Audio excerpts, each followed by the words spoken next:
Forget the fairy tale image of all indigenous tribes living in harmony like a natural spring water ad. The truth is, Aboriginal people are human, and humans have conflicts, even if they live among stunning landscapes, walk barefoot under the desert sun, and dance in honor of Dreamtime ancestors. Sometimes they still need to sort things out with sticks. This story begins with how they see the world. To Aboriginal people, every patch of land, every creek, every rock is tied to an ancestral story. That means you can't just accidentally wander into a valley or hunt the wrong kangaroo. No, you've just trespassed on sacred ground, stirring up someone else's ancestral spirit. And when ancestors get angry, it's not a small matter. Tribal conflicts often started from things that seem quite ordinary. Someone from one tribe falls in love with someone from another. A hunting party strays off course, and a spear lands in forbidden territory, a misquoted ancestor's name during a Dreamtime tale. Game over, or as simple as a boomerang, competition ending with a taunt. You throw like a baby with no teeth. That alone could spark a decades-long feud. Unlike today's bar brawls, Aboriginal conflicts were seen as spiritual imbalances. You couldn't just let it go. Someone had to take responsibility, and there had to be a way to restore the order. If apologies or reconciliation rituals didn't work, the sticks would speak. Interestingly, even when deciding that a fight was necessary, Aboriginal people didn't see it as the ultimate goal.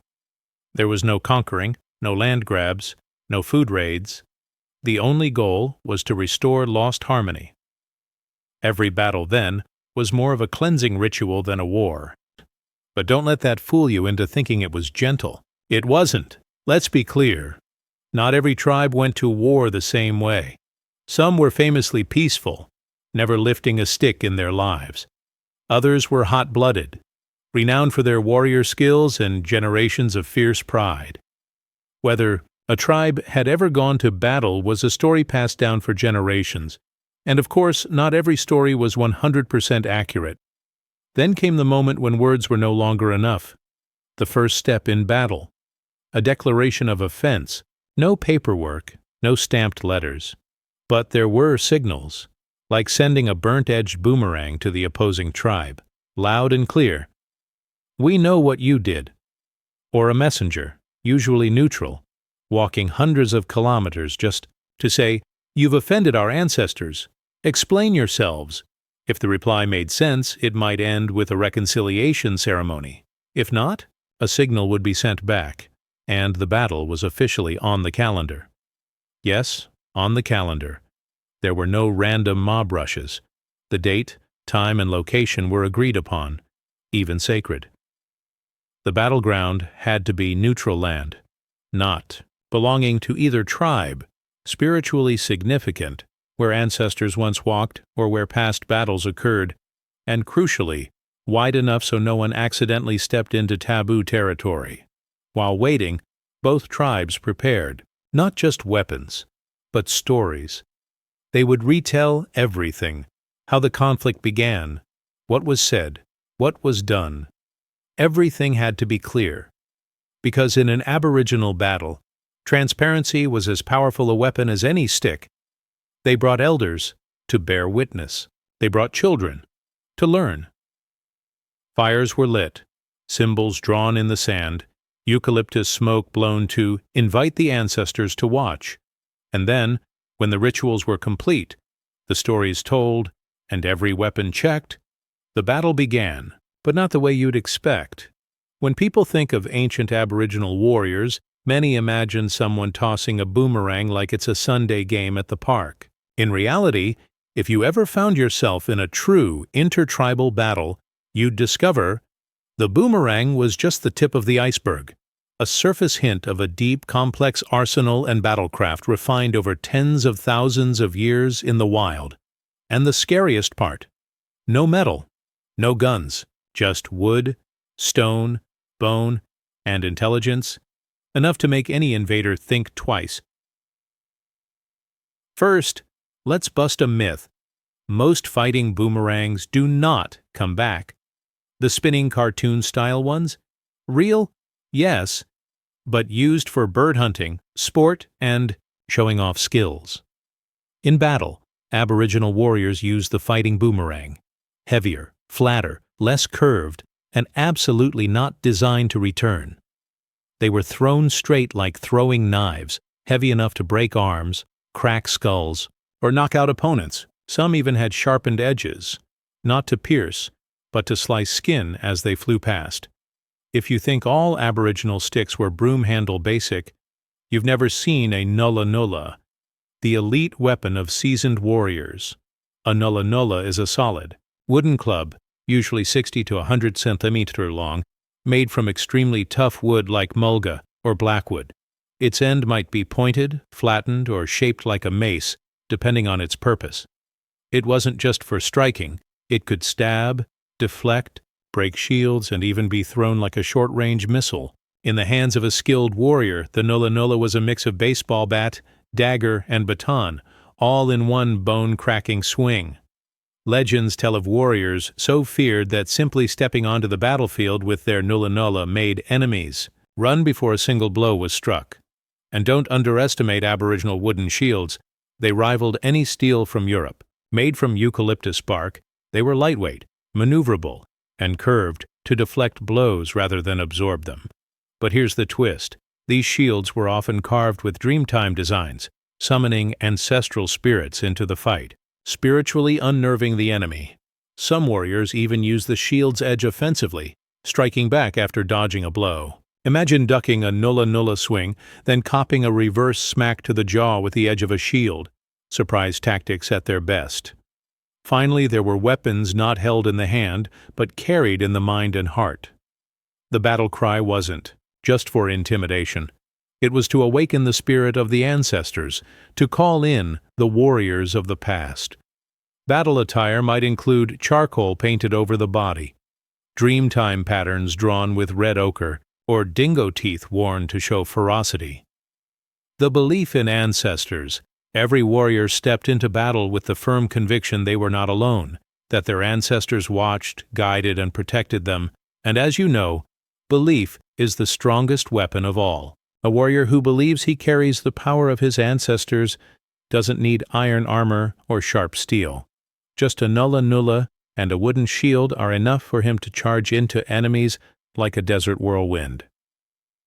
Before weapons were raised, the first night was for storytelling. The elders sat around the fire, speaking about the cause of the conflict. Not an angry speech, but more like a spiritual report. They recalled who did what, which Dreamtime laws were broken, and whether the ancestors of both tribes had past connections. This was a time to be spiritually informed about the conflict. Elders and shamans used fire, smoke, even dreams, to ask the ancestors for permission to proceed. If smoke blew the wrong way, or a child dreamt of a crying ancestral snake, the battle would be postponed. The ancestors weren't ready. Think dance is just for fun? Not to Aboriginal people. Pre-battle dances conveyed messages, not just to the living, but to the spirit world.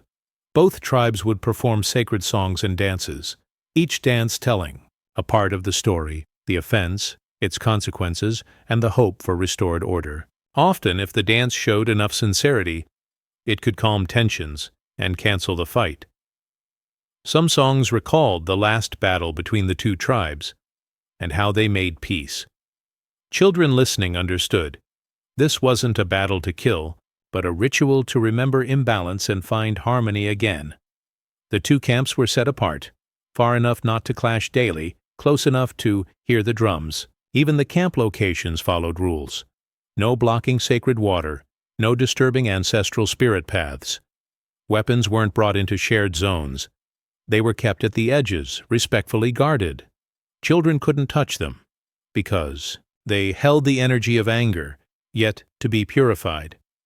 Every ceremonial battle required a third party, a neutral tribe, to witness. They didn't fight, but they stood between the two sides when combat began, watching, intervening if rules were broken. They were the record keepers, not with writing but through memory, rock carvings, and future storytelling. They were the Dreamtime cameras, ensuring no one forgot the reason or crossed sacred boundaries. The battle hadn't started, but the air was already thick, not with fear, but reverence.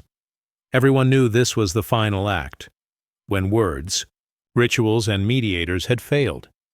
This was the moment the physical and spiritual worlds met. Every step, every word, every stick lifted had to be justified, because if done wrong, it wouldn't just anger your enemies, it might anger your ancestors too.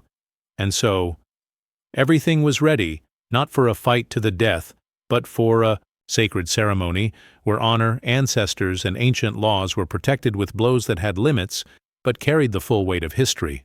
As soon as the sun crossed the hilltop, the entire valley came alive. The air didn't carry the smell of gunpowder, but rather eucalyptus smoke, damp earth, and solemnity. Both tribes had arrived early, setting up camps a few hundred meters apart, each with campfires, sentries, elders deep in thought, and teenagers eyeing each other nervously like students before an inter-school basketball match. Expecting chaos? Sorry, this isn't Braveheart. This is an Aboriginal battlefield, where every blow has rhythm, and blood isn't a requirement. The battle didn't begin with war drums, but with a ritual. Each side had singers, usually the eldest, who started singing ancestral songs. These songs, also known as songlines, weren't just background music, but spiritual maps guiding the soul toward the light. The warriors painted their faces with ash, wore feathers, and stuck emu plumes in their hair as personal symbols. No armor, no helmets, just bare bodies, blazing eyes, and faith as solid as ancestral stone. Once both sides had completed the rituals seeking ancestral permission, one person, usually the youngest warrior, stepped into the open space, planted a branch into the ground, and let out a thunderous cry. And then, boomerangs flew. No one charged wildly. Aboriginal people didn't fight in a frenzy. They kept their distance. Each person stepped up, like in a combative dance, chose a target, swung a weapon, struck, then stepped back. Some dodged, some blocked, some got hit. Every impact had witnesses.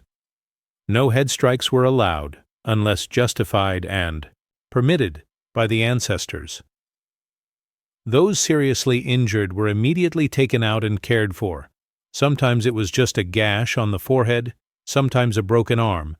But if someone died, the battle stopped instantly.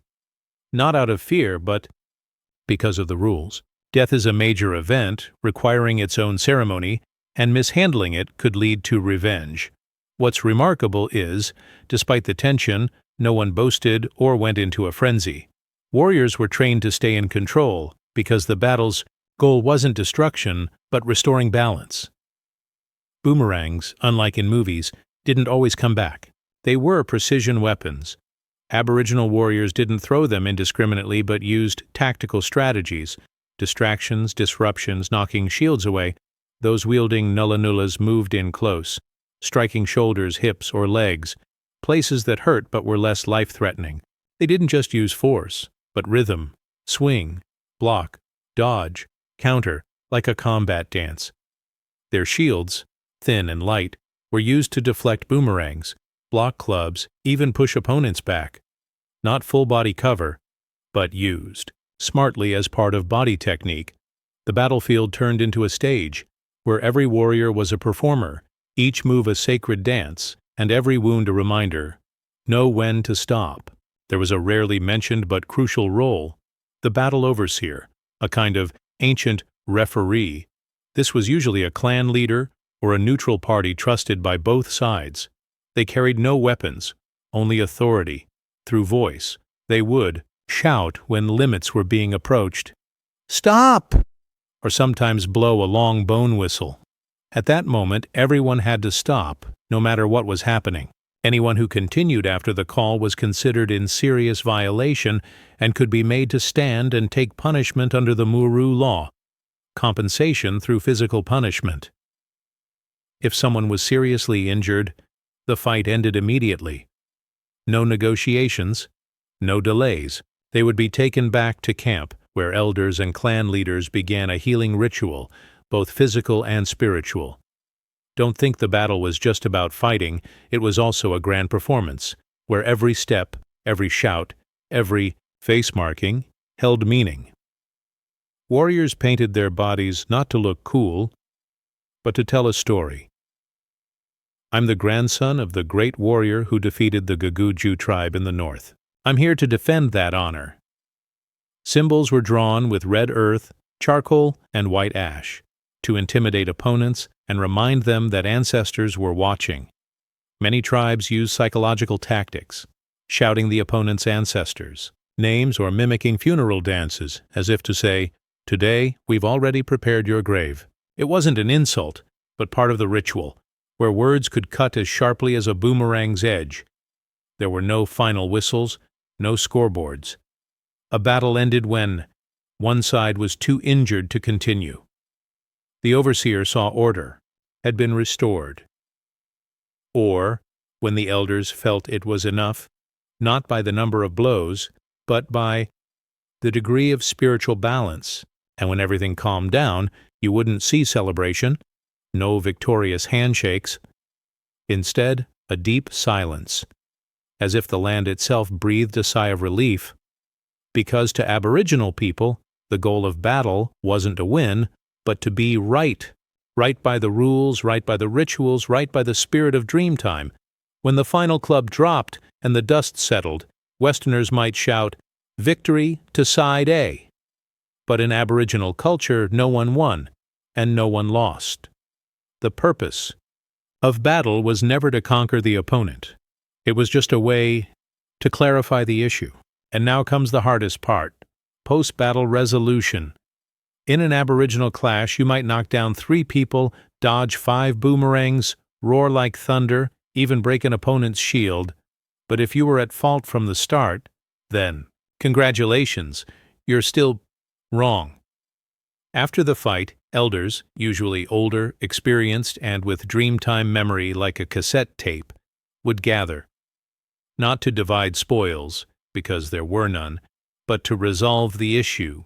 This wasn't a Western-style courtroom, but a collective ritual, where truth was untangled through storytelling, memory, and emotion. The meeting started with fire, always fire, because ancestors are never absent when the living deal with important matters. Elders sat in a circle, sometimes with a neutral witness from a third tribe. Everyone remained silent, waiting for the oldest to speak. The first voice was usually from the side who felt wronged. They spoke not with sharp logic like lawyers, but with story. One night, when the moon was still high, my grandson, who beat the sacred drum during the rain festival, was insulted when, then the other side replied, "It was a misunderstanding. He entered our land without permission, and..." Each side could retell the story their way. No one was interrupted. If someone spoke too long, another might draw a circle around the fire to say, "Get to the point, old man." But no one was silenced. Listening was a sacred part of Aboriginal culture, and sometimes, only after being fully heard, did someone realize they were wrong. If elders agreed that one side was at fault, whether intentional or not, remedies followed. Not jail, not fines, but ways to restore honor and spiritual balance. For example, if someone was seriously injured in the clash, the offender might have to stand still and take a single blow from the other side. Yes, just one. But that blow wasn't revenge. It was to seal the past. If someone's words were confirmed to insult ancestors, they had to apologize publicly, sometimes before the whole community, and offer a sacred item like a feather or prized boomerang.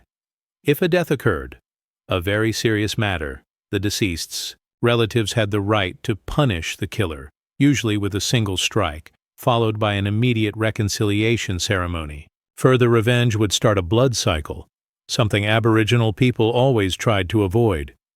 Once the conflict was judged, what followed wasn't "everyone go home," but the reconciliation ritual. This was just as important as the battle itself. Sometimes 2 tribes would hold a sacred ceremony, for example, painting ancestral images together on stone, or burning eucalyptus leaves to cleanse the fire of hatred. At times they even held a celebration, Sounds strange, doesn't it? But it was a way for the community to witness that the conflict had passed and the relationship had been restored. In many cases, new alliances were formed after the battle. Two tribes might exchange people, marry off daughters, forge kinship ties, to show newfound trust. Maybe yesterday they were still throwing clubs at each other, but today they've become in-laws. One of the most unique aspects of Aboriginal law of honor is this: remembering not to hold on to hatred but to learn from it. Events after the battle would be woven into the song lines, the sacred story paths. Children would hear the story, not to hate the old enemies, but to understand. Why did the conflict happen? Why must you keep your word? Why, once you raise your hand, must you also know when to stop?